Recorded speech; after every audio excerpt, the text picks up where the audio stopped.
Ladies and gentlemen, as you are likely aware, a protracted and intense conflict has been unfolding in the Amhara region of Ethiopia, characterized by heavy fighting between the Ethiopian National Defense Forces, NDF, and the Amhara Fano forces.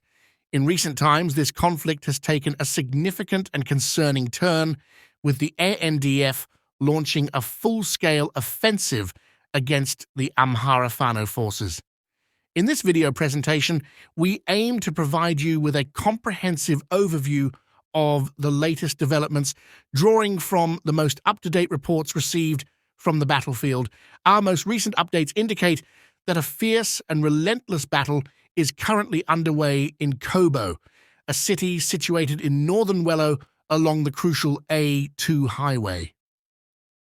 What sets this conflict apart is the extent to which it has spilled beyond the confines of Kobo City, encompassing several districts in the vicinity.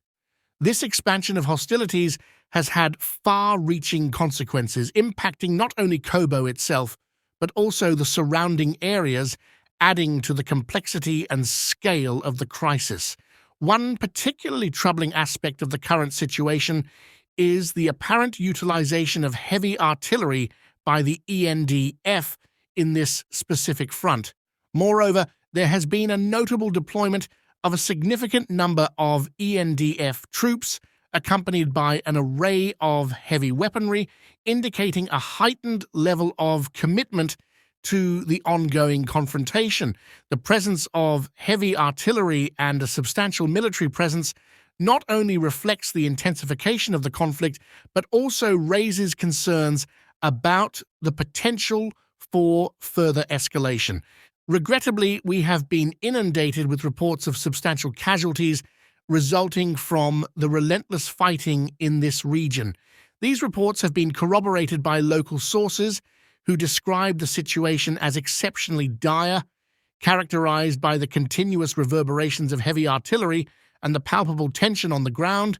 It is abundantly clear that both the ENDF and the Amhara Fano forces have endured heavy losses in this brutal and enduring conflict.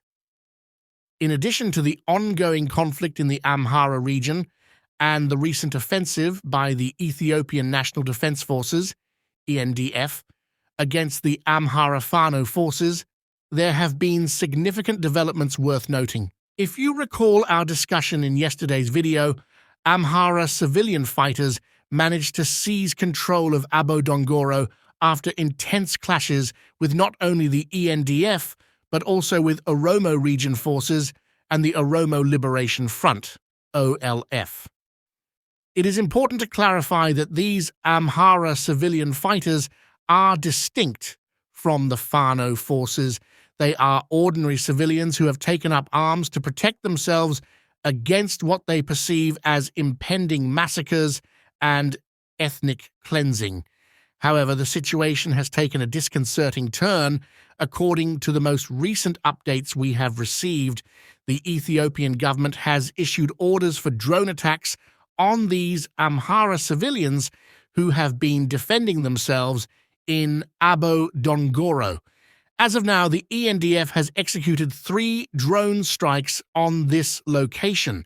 This represents a significant escalation in the conflict and raises pressing concerns about the safety and well-being of civilians caught in the midst of this turmoil.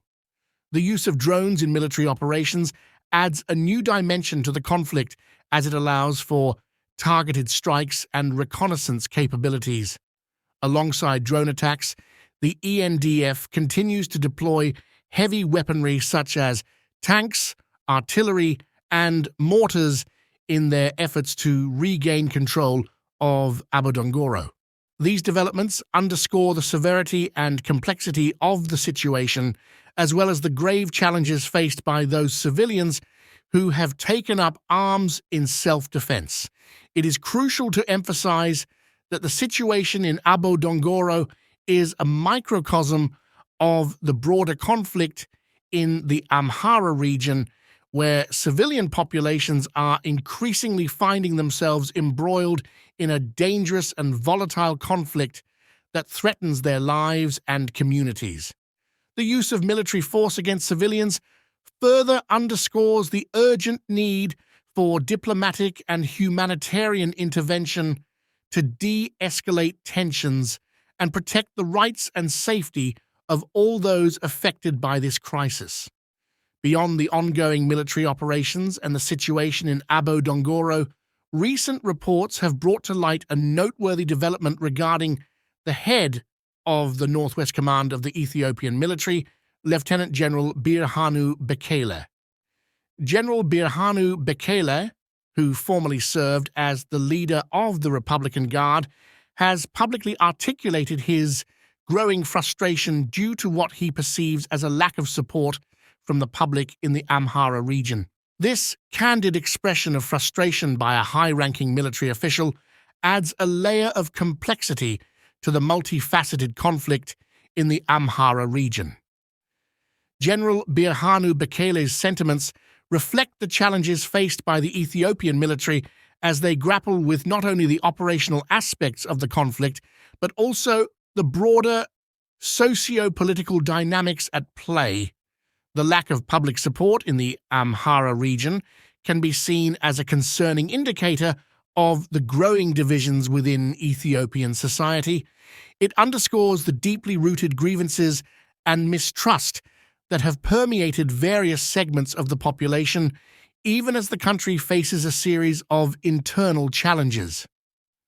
General Birhanu Bekele's public frustration may signal a recognition within the military leadership that winning the hearts and minds of the local population is essential for achieving long-term stability and peace in the region. In a significant and concerning development, reports have emerged that Suleiman Abdallah, one of Ethiopia's most prominent social media activists, has been arrested in Saudi Arabia. What makes this arrest even more troubling is the allegation that the Ethiopian embassy in Saudi Arabia played a role in facilitating or orchestrating it. This incident is a stark reminder of the broader challenges faced by activists and individuals who use social media platforms to express their views, particularly in regions where political tensions and human rights issues are at the forefront. Suleiman Abdallah's arrest raises several critical questions about the relationship between governments, embassies, and the treatment of their citizens and residents abroad.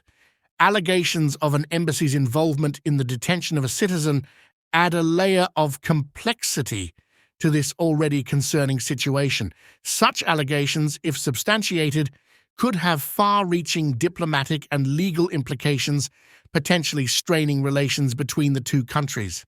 It's worth noting that prior to his arrest, Suleiman Abdallah had reported receiving multiple life-threatening messages allegedly originating from the Ethiopian ambassador's office in Saudi Arabia.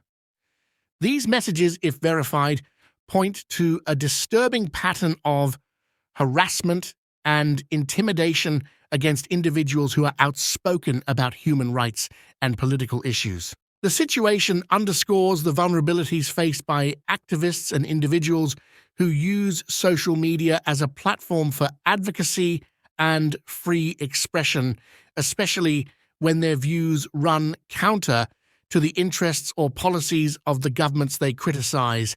The use of social media as a means of amplifying voices and advocating for change has become increasingly important in the modern era, but it also exposes individuals to various forms of risk, including harassment, threats, and legal repercussions. Efforts to secure the release of Suleiman Abdallah and to investigate the circumstances surrounding his arrest will likely require diplomatic channels, human rights organizations, and international pressure. It is crucial that the rule of law, due process, and the protection of individuals' rights are upheld in this case, and that those responsible for any wrongdoing are held accountable. As this situation unfolds, we will continue to monitor developments and provide updates on the status of Suleiman Abdallah and the broader implications of his arrest in Saudi Arabia. Please stay connected with us for further information on this deeply concerning matter.